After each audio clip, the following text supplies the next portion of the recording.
ました。有効期限は2029年9月です。シートベルトは締めましたか? Okay.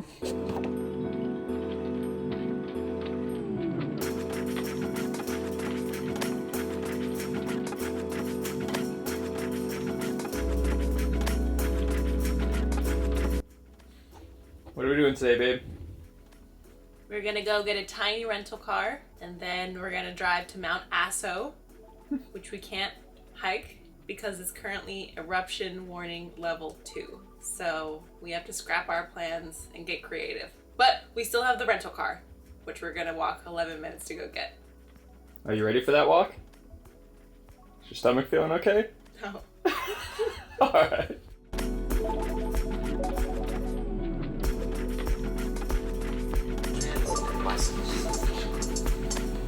It's best to drive mindset down. We have the tiniest, cutest little car. We are easing out of the budget parking lot. Jeff is driving, and we're a little bit nervous. I think Jeff's a little more nervous than me because we're driving on the left side of the road again, which in New Zealand we had a little bit of trouble with, but there's a lot more traffic here in Japan. I am navigating. I'm terrible at navigating, so this is awesome. There's no such thing as a road trip in Japan without some 7-Eleven onigiri for breakfast. I went with tuna mayonnaise, and Brie has the other two, so I actually don't know, but I think it's something like chicken, rice, and egg, and I think she went with something similar. So I'm gonna do tuna mayo first, and there's something that I figured out about these, which is really cool. They give you instructions on how to open them, but one thing to note is that the seaweed and the rice is actually kept separate to keep everything fresh. So there's a layer of plastic in between, so there's a specific way you're supposed to open these. So as you can tell, it says step 1, step 2, step 3. The first one, you can see that exposes the seaweed. Pull it all the way up. That's piece 1. Then you pull piece 2 out. And then what you can see is that the piece of plastic in between the seaweed and the rice is now getting pulled out. How cool is that? This is making an absolute fucking mess. Excuse my language. Jeff also ate a piece of plastic on accident. Oh my god, that is everywhere. But now you've got your seaweed and rice. Jeff also got egg, chicken, onion, and ketchup, so that's all his. And I always play it safe with egg and fried rice. This is pretty much exclusively the only one that I get here. So we just had pit stop number 2. We went and grabbed a little soda water because we went and used the restroom inside this family mart, and we read it as good etiquette to purchase something if you're ever gonna use a private restroom, something to know. Now this is crazy. I didn't get the camera out in time because the guy left, but the car next to us was left running while the guy was in the store with us. And we were in there for like 5 minutes, and it just goes to show how incredibly safe this country is. I mean, people just don't think about theft for the most part. When you walk around Tokyo and other cities, you'll see that bikes aren't even locked up, cars are left running, you put your purse down on a table to reserve it while you go up to the counter to order. It's just a different level, but it's really cool to see, and it's actually very relaxing, especially as a traveler when you have your entire lives in your backpack in the very untinted window-covered backseat. Now, as Brie mentioned earlier, Mount Aso, which is an active volcano here, is currently in a bit of a warning state. So it's an active volcano, and Kyushu is kind of famous for their volcanoes down here. But this one most recently erupted in 2021 as well as 2016. So that means when it's at a level 2 warning, they block off all roads within 1 kilometer of the volcano, which means you can't go up to the top level parking and then walk to the caldera. So we're doing the second best thing, and we're driving up to one of the most famous viewpoints in Kyushu, and we're gonna try and get a glimpse of maybe at least the edge of the volcano and hopefully some smoke coming up out of it.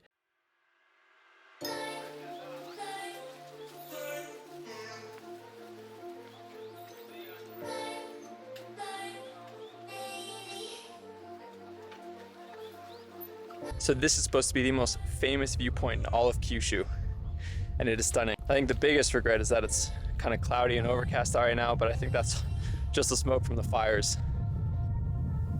But you still get a pretty good view.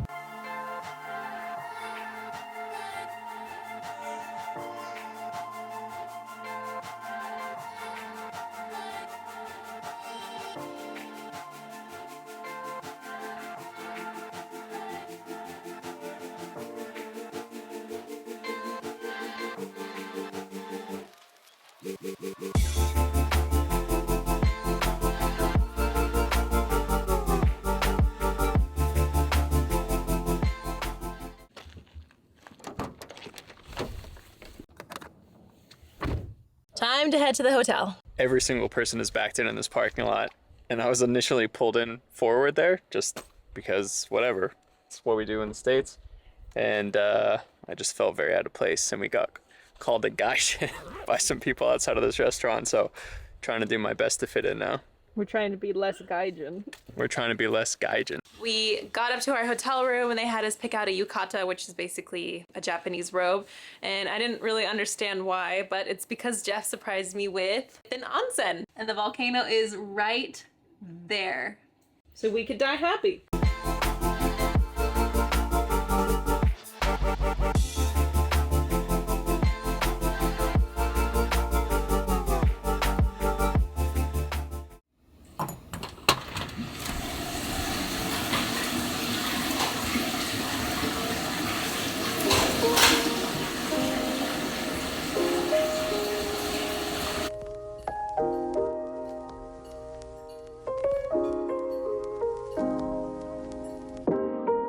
One of the best things about a private onsen is you can wake up in the morning and just jump in to start your day.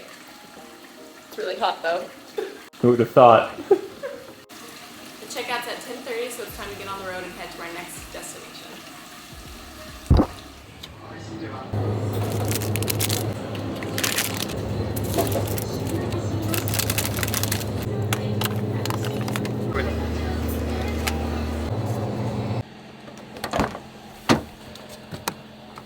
We went to Lawson's for breakfast, which we usually go to either 7-Eleven, Lawson's, or Family Mart. This has helped our budget significantly, so for our breakfast today, which you saw me grab, it was roughly $12 USD.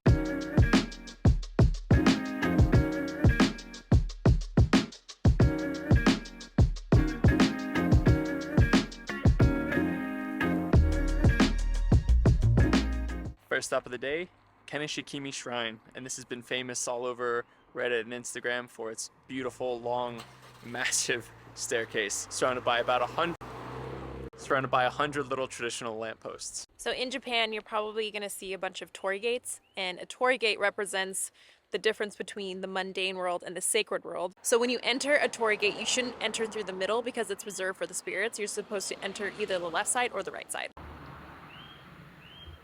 Each shrine in Japan represents something or celebrates something, and this one celebrates a demon busting a 10-meter hole through this rock to escape. And I know to us that sounds like, oh, a demon, that's not really something to worship, but what it symbolizes here is perseverance and overcoming of obstacles. So a lot of people come here to pray for that type of strength to overcome obstacles in their life.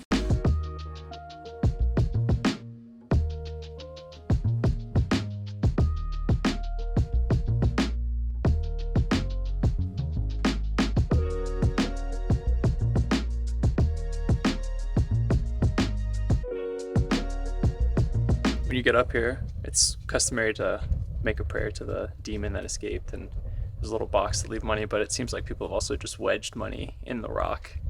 It's really cool. They have these walking sticks. Obviously they're bamboo, but you can borrow them for the trek up. It's so cute.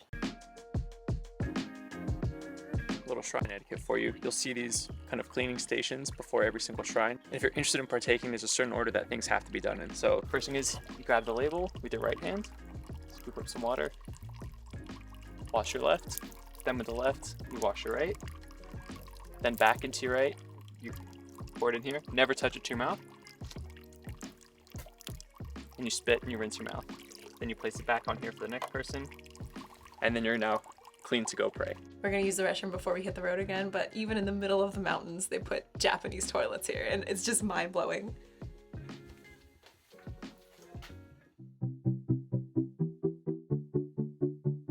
Last stop today on our Kyushu road trip, we're stopping at Takachiho Gorge, and we're gonna try and rent some boats, and you can kind of just row your way through the gorge, and then there are some waterfalls along the side. It's supposed to be very, very beautiful. Jeff will be rowing. I don't think we're the only ones with this idea today.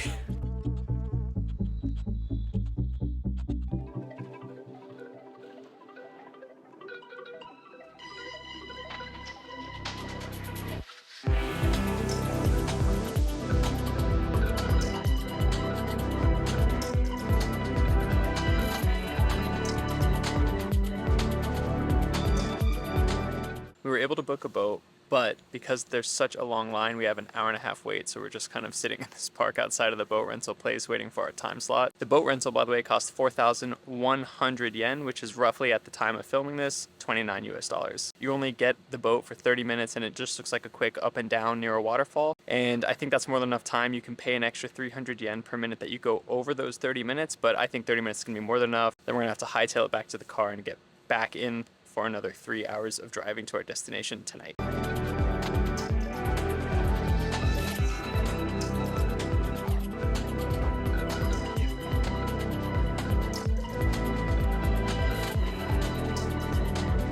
Finally, it is our turn. They accidentally skipped our number.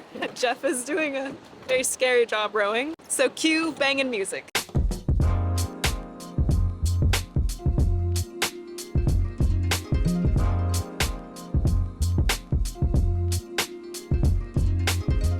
There are so many people here. Ridiculous.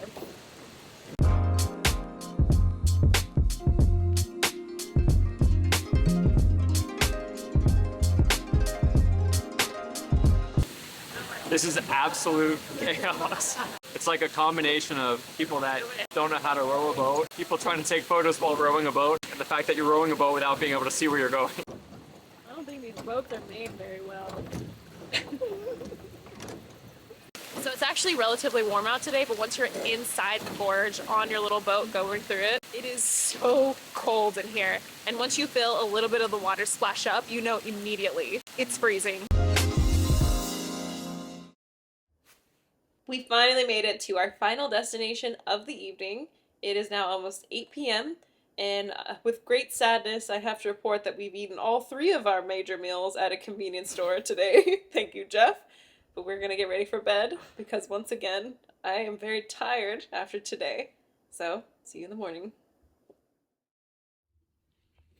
Hello once again from our tiny car. This morning we woke up to an incredible view that I wish we could have seen last night, but we got in very late. Now we're on our way to our final destination for this road trip. We're headed to Kyushu, but we have one more stop on this road trip before we get there. Welcome to the Udo Shrine. The reason the shrine is so big in Japanese culture is because this is supposedly the birthplace of the father of the first emperor of Japan. And the myth goes that he either came here when he was a baby or he was born from this cave. On the roof of the cave, there are these things that resemble breasts, and they're said to have fed and nourished the emperor until he was ready to take over the country. There's a lot of myth around fertility and for new couples and things like that, so there are bunnies everywhere representing fertility. And when you get down to the bottom shrine, which is right up against the coast, there's a little area that you can throw these rocks into, and men have to throw with their left hand and women have to throw with their right hand. And if you land a rock within the sacred ring, it's supposed to bring you good luck and fertility and good luck for your marriage.